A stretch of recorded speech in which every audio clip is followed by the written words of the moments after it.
The political landscape of South Africa has once again been shaken by an unprecedented development. Former President Jacob Zuma, a figure who has long stirred both passion and controversy, has publicly demanded the immediate resignation of the current President Cyril Ramaphosa, setting a deadline of 10 a.m. today for Ramaphosa to vacate office. This dramatic ultimatum, issued late last night through Zuma's party, Umkhonto weSizwe or MK, has ignited a fresh wave of tension and uncertainty within the ruling African National Congress and the country at large. The call for Ramaphosa's resignation is bold, direct, and reflects deep dissatisfaction that many South Africans feel about the direction of the nation. But to truly understand the gravity of this moment, it's important to step back and look at the broader historical and political context that has brought us here. Jacob Zuma is no stranger to controversy or political drama. He served as South Africa's president from 2009 to 2018 and was a towering figure within the ANC and its military wing, MK, which played a crucial role in the fight against apartheid. However, his presidency was marred by multiple allegations of corruption and mismanagement. These allegations culminated in his resignation under pressure from within his own party, paving the way for Cyril Ramaphosa to take over as president in 2018. Ramaphosa, seen as a reformist, was expected to steer the country towards a new era of accountability, economic growth, and better governance. Yet, nearly 5 years later, South Africa is still grappling with significant challenges, including high unemployment rates, persistent corruption, and widespread dissatisfaction with service delivery. Many citizens feel left behind, and some political figures, including Zuma, have capitalized on this frustration to rally support for their causes. The recent demand by Zuma that Ramaphosa step down by 10 a.m. today is a direct challenge not only to the president but also to the stability of the ANC itself. Zuma accused Ramaphosa of betraying the people and allowing the country to be compromised by private business interests and foreign entities. This accusation taps into long-standing fears and narratives about loss of sovereignty and the selling off of national assets to the highest bidder. Zuma's statement paints a bleak picture of South Africa's current state, a country being slowly dismantled economically and socially, while its people suffer. This message resonates especially strongly in KwaZulu-Natal, Zuma's home province, where he still holds significant influence and where dissatisfaction with Ramaphosa's leadership is palpable. His call for resignation is more than just rhetoric. It's a rallying cry that could mobilize significant political and social action, including the hinted potential for national shutdowns or protests if the deadline is ignored. On the other side, the presidency has been quick to dismiss Zuma's ultimatum as political grandstanding. Insiders from the union buildings described the move as a desperate attempt by a man seeking relevance in a political landscape that has largely moved on.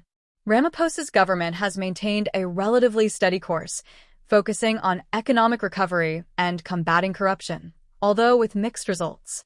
The president's supporters argue that Zuma's demand threatens the hard-won democratic institutions of the country and could plunge South Africa into deeper instability.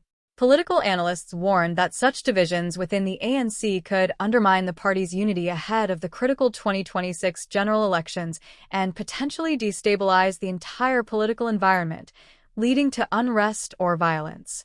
Understanding the significance of this standoff requires a deeper look at the role the ANC has played in South Africa's political history. Since the end of apartheid in 1994, the ANC has been the dominant political force in the country, carrying the mantle of liberation but also facing increasing scrutiny for corruption and internal factionalism. The split between different ANC factions, often aligned with different powerful figures such as Zuma and Ramaphosa, has shaped much of South Africa's political drama in recent years. Zuma's influence within the MK veterans community and his ability to command loyalty in key provinces reflect the ongoing struggle for power within the party. Ramaphosa's attempt to reform the ANC and reduce corruption has faced stiff resistance from entrenched interests who fear losing their influence. The clash between these two leaders is, in many ways, a reflection of this broader power struggle within the ANC. Moreover, the timing of Zuma's ultimatum cannot be ignored. With the 2026 general elections on the horizon, political tension is naturally heightened. Both Ramaphosa and Zuma have political futures to consider, and their respective supporters are preparing for a potentially fierce battle for control of the ANC and the country. If Zuma's call for resignation is ignored, it could trigger widespread protests or even national shutdowns, as hinted by MK party members. The government has already increased security measures in Pretoria and Johannesburg to prepare for any possible unrest, underscoring the seriousness with which the authorities are taking this threat. At the heart of this conflict are the very real challenges facing South Africa. The economy is struggling to recover from the effects of the COVID-19 pandemic. Unemployment remains stubbornly high, particularly among the youth. Corruption scandals continue to erode public trust, and essential services like electricity and water supply remain unreliable in many areas. Many South Africans feel disillusioned with their leaders and are hungry for real change. Zuma's message taps into this dissatisfaction by casting Ramaphosa as part of the problem rather than the solution. Yet, Ramaphosa's defenders argue that real change takes time and that the president has already made significant progress in stabilizing the country's finances and rooting out corruption. Looking forward, the political landscape in South Africa remains uncertain. If Ramaphosa chooses to ignore Zuma's ultimatum, he risks alienating a powerful faction within the ANC and provoking unrest. If he steps down, it would create a power vacuum and potentially lead to a leadership crisis within the ruling party, with unpredictable consequences for governance and stability. Either way, the upcoming weeks will be critical for the future of South Africa's democracy. This moment also highlights the broader challenges of leadership and accountability in post-apartheid South Africa. The country's democracy is still relatively young and faces significant tests from factionalism, corruption, and economic inequality.